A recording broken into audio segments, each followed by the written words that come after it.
Anything can happen on Fridays. The social cultural aspect of Southeast Asia.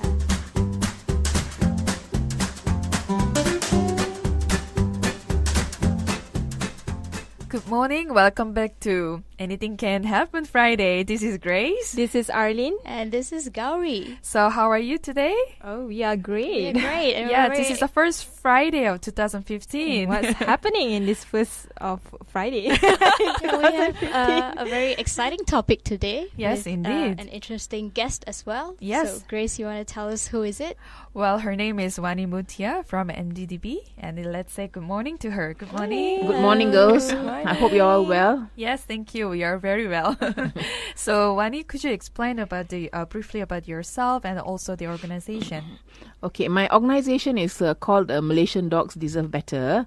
It is a welfare project for dogs, especially stray dogs, as well as badly injured, and dogs that are in need of rehabilitative care. MDDB stands for Malaysian Dogs Deserve Better.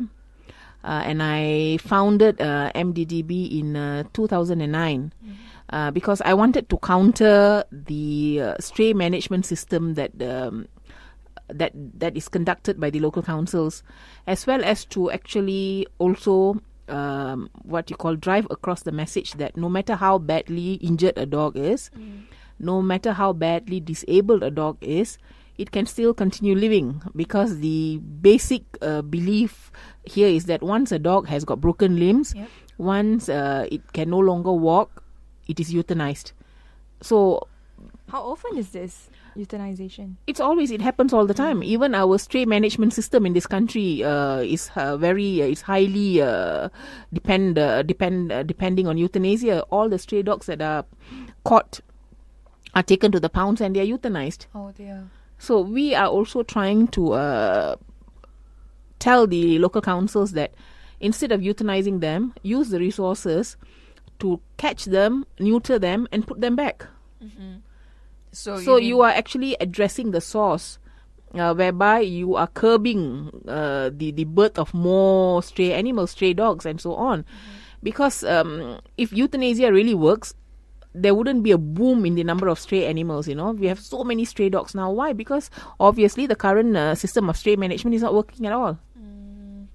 So how did you actually manage to get the fund to be able to we depend on public donations. Public donations, mainly public donations. How about any partnership with other organizations?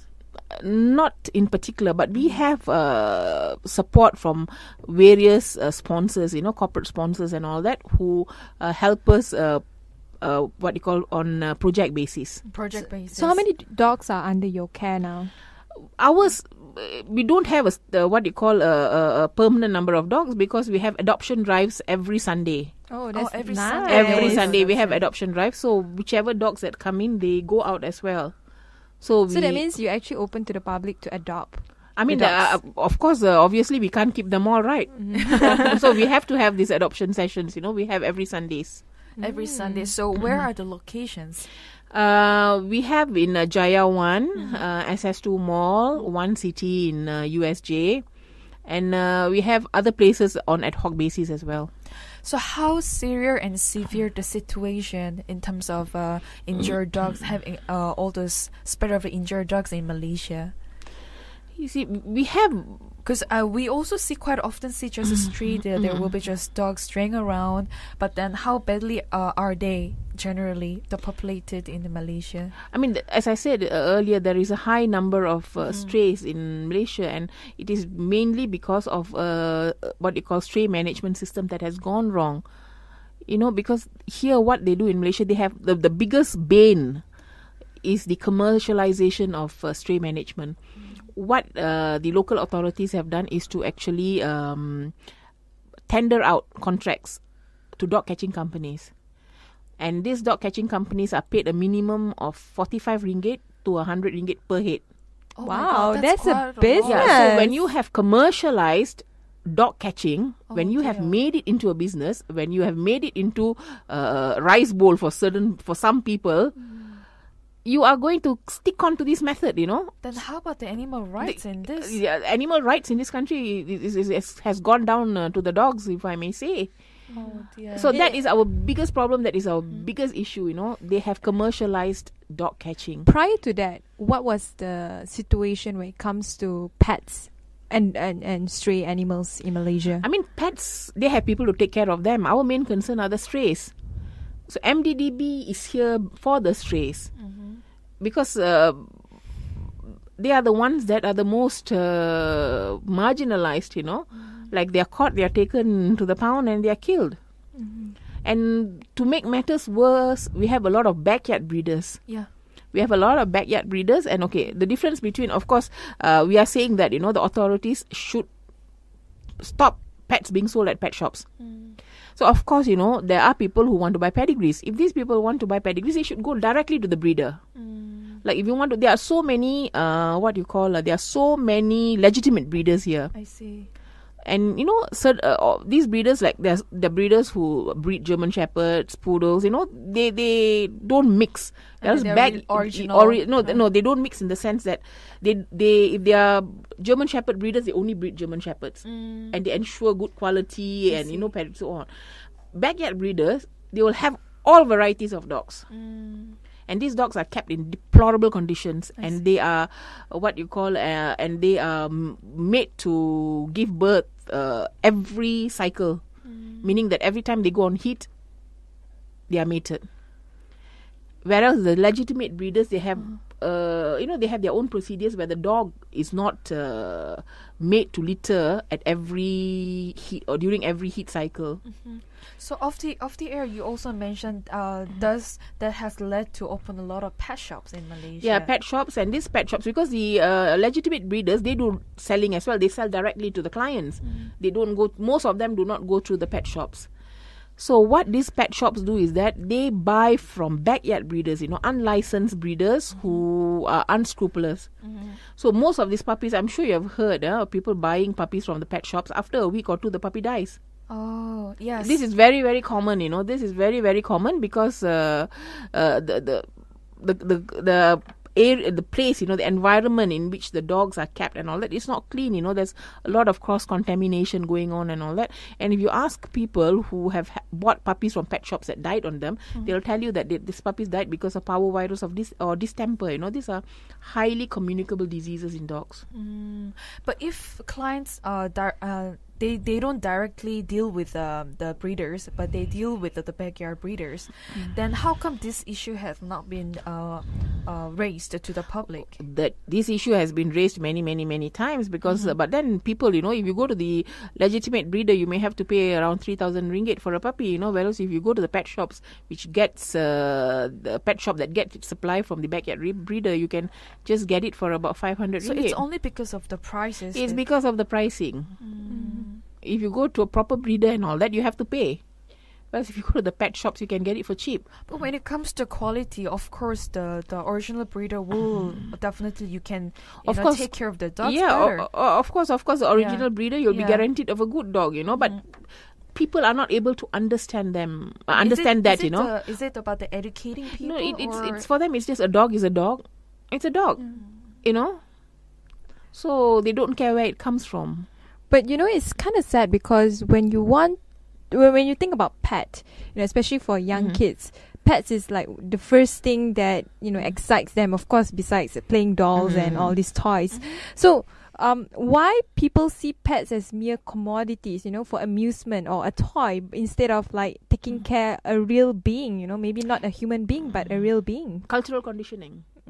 You see, basically, most Asian homes, but let's just focus on Malaysia. Okay. A pet rightfully should live in your house with you. Yep. Not in your car porch, not in a canal. But here, dogs are, even though dogs are regarded as dirty, defiling beings. So a lot of families don't want their dogs into their homes. I have dogs. My dogs live inside my house with me. The best pets, if you have dogs as pets, they are the best of companions if they live with you inside your house, and they become part of your family and part of your life. But what if some parents giving the excuses that but my kid will suffer certain conditions? Then don't keep dogs. You have that choice, If you want to have a dog as a pet, you have it in the proper manner, in the proper way. If you want to have a dog, but you give excuses, say, oh, my child may have this, my child, then don't have a dog at all.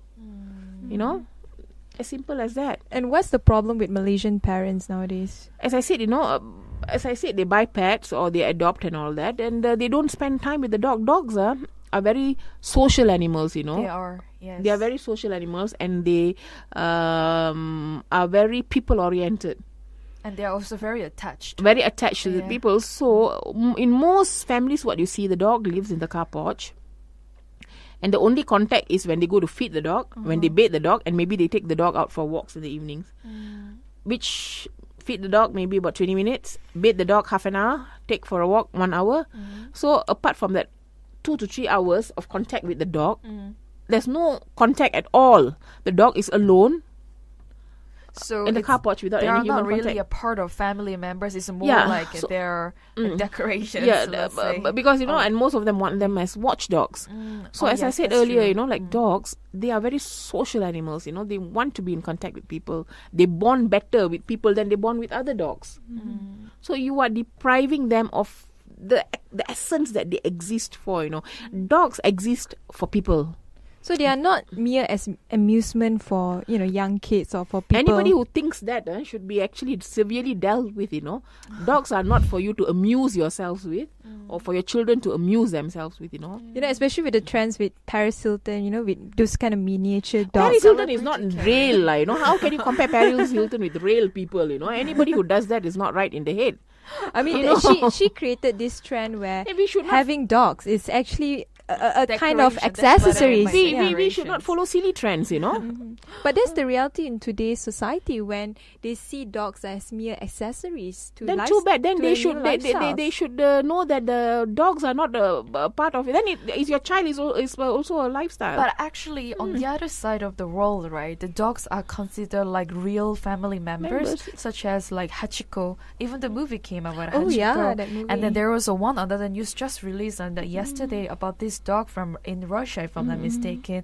He or she was just waiting for her owner even after she passed away in the hospital, same spot. So animals actually have the kind of emotion and thinking like human beings. No, like we are talking about dogs. Dogs are a different class altogether. Yes. You cannot compare a dog with a fish. A fish is also an animal.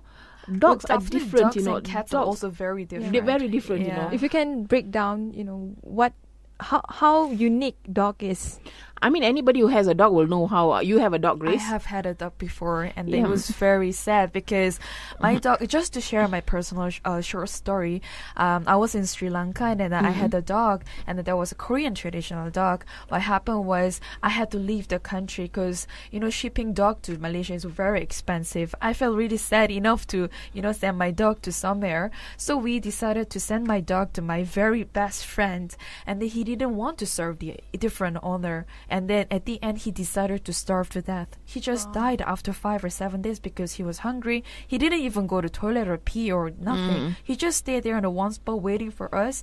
And then the other owner, he tried to feed him with the really expensive meat and the dog food. He was just drooling, but he didn't eat anything. So that's the beauty of having dog. And then when you actually treat the dog as a family member, you can actually feel how loyal can and your dogs love you. That is the most important part of. That is the most important factor about owning a dog. They have unconditional love for you. So with that, I would love to actually lead the topic to talk about the abusing dogs in Malaysia. How bad is it? Because I see some people actually just shush them with just hand gesture, but I also saw some people actually hitting dogs with like a cane or they roll the paper and they just shush them and they abuse the dogs on the spot. You see, the biggest abusers here are the local councils.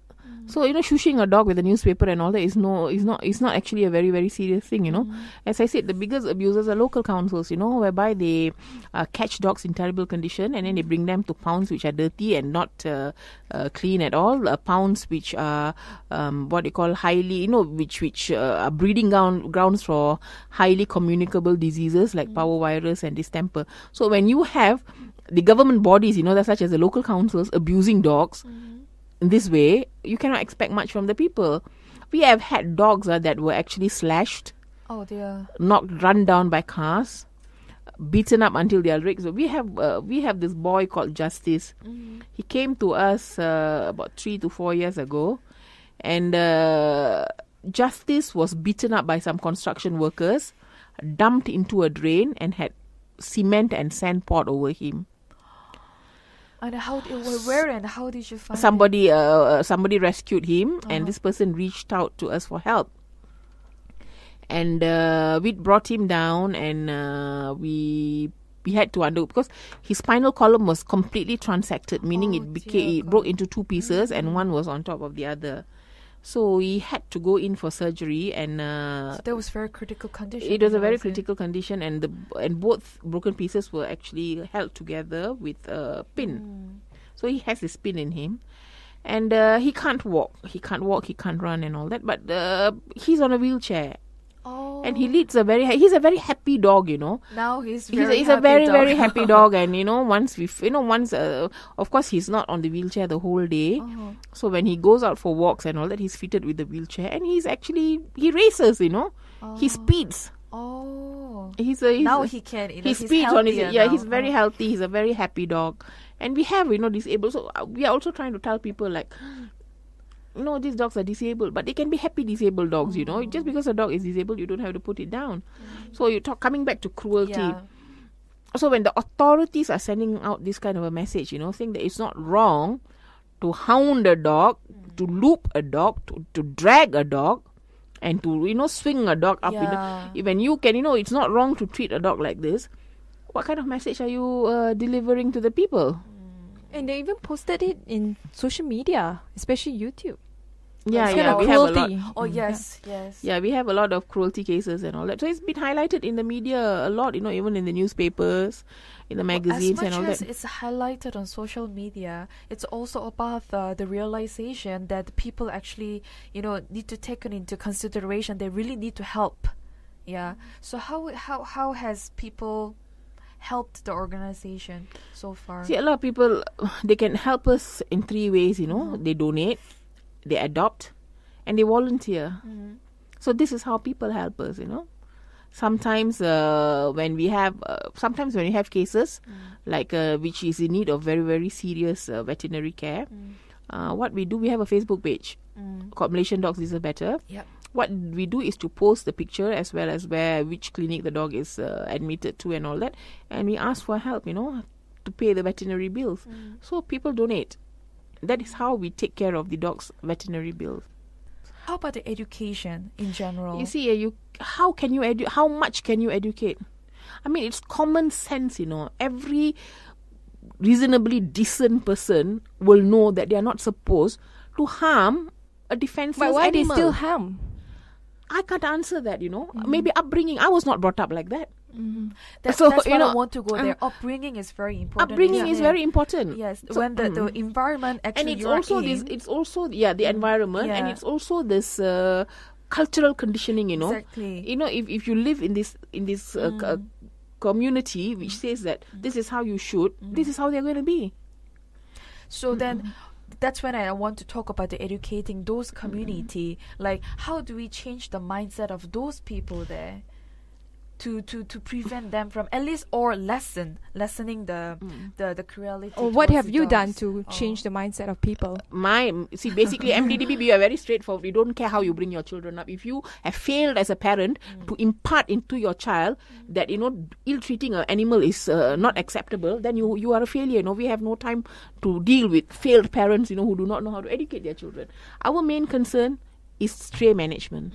So we are working very, very hard in the sense that we are also neutering and releasing dogs. So we are neutering and releasing dogs with the hope that the next few years there will be a decrease in stray animals.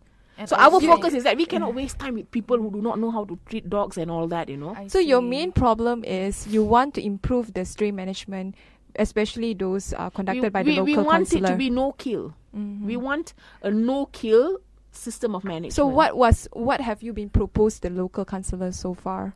We are neutering and releasing. We want them to neuter and release. And I also don't you look want for them. adapters. Yeah, I don't want. No, we look for adopters. We can't expect the local councils to look for adopters. No, you know? as in like the organization. We you have look been for the doing that. We have adopters. been doing Yes. adoption for the last, you know.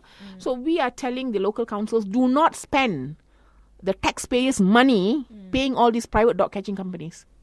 You're paying 45 ringgit to 100 ringgit per head, you know. That's These really are a all lot. taxpayers' money. And in Selangor, you know, there are about 2-3 private dog catching companies paying them so much to go and catch all these stray dogs, whereas the number of dengue deaths are increasing.